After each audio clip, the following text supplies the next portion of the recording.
جو کبھی کبھی ہم دیکھتے ہیں کہ کارگل کے انسیڈنٹس ہیں، سابق وزیر اعظم ہمارے کہتے ہیں کہ ہم نے کچھ کیا لیکن بعد میں وہ جیپٹائز ہو گیا. کیا آپ کو وہاں رہتے ہوئے یہ فیلنگ ہوئی کہ ہندوستان کی جو پالیسی میکنگ ہے اس کے اندر بھی اسٹیبلشمنٹ اس طرح سے انوالو ہے جس طرح کہ ہمارے ہاں ہے؟ نہیں، یہ تو یقیناً ہے، مگر ان کی اس میں علاوہ اس کے کہ اب ریسنٹلی سیاچن میں آرمی انوالو ہو گئی ہے، اس میں late me say that our colleagues diplomats are very deeply involved.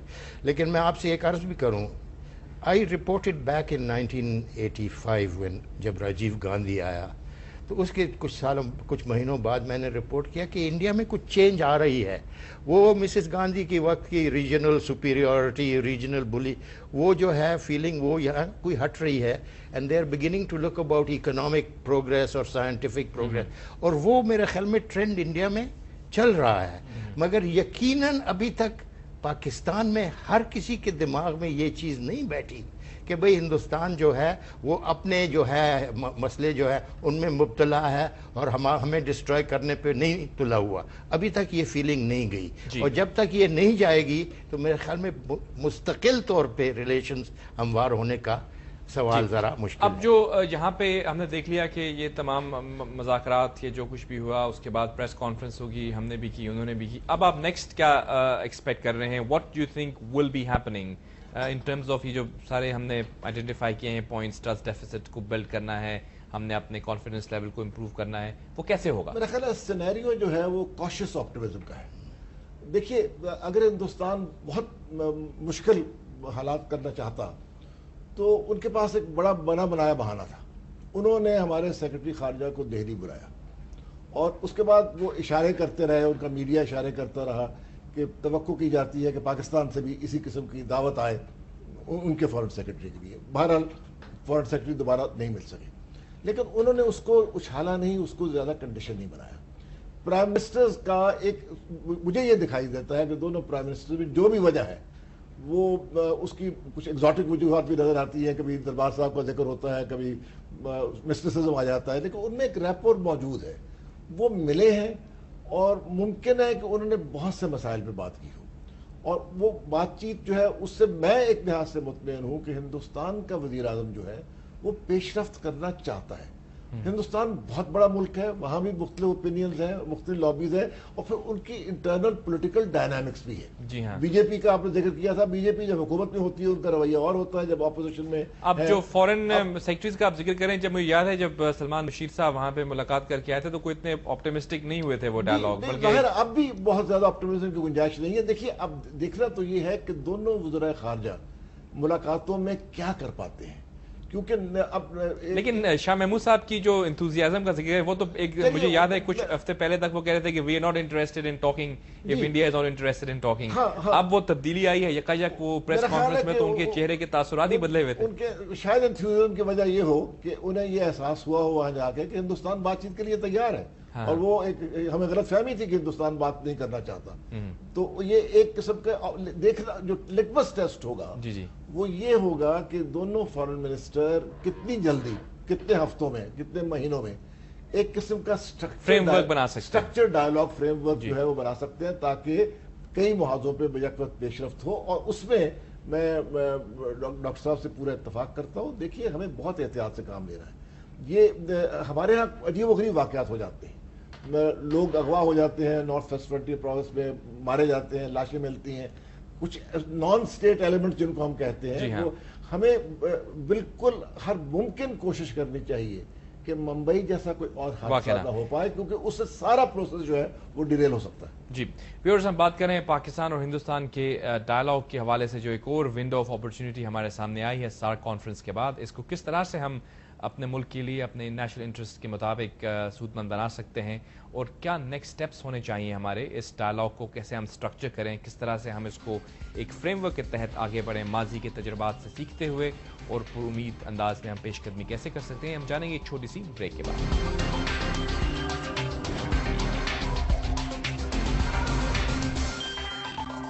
Welcome back viewers, insight with Javed Malik بھی پھر خوش آمدید اپنے اسلام آباد اسٹوڈیوز سے. اور ہم نے بات کی of course SAARC summit conference کے حوالے سے اور اس کے نتیجے میں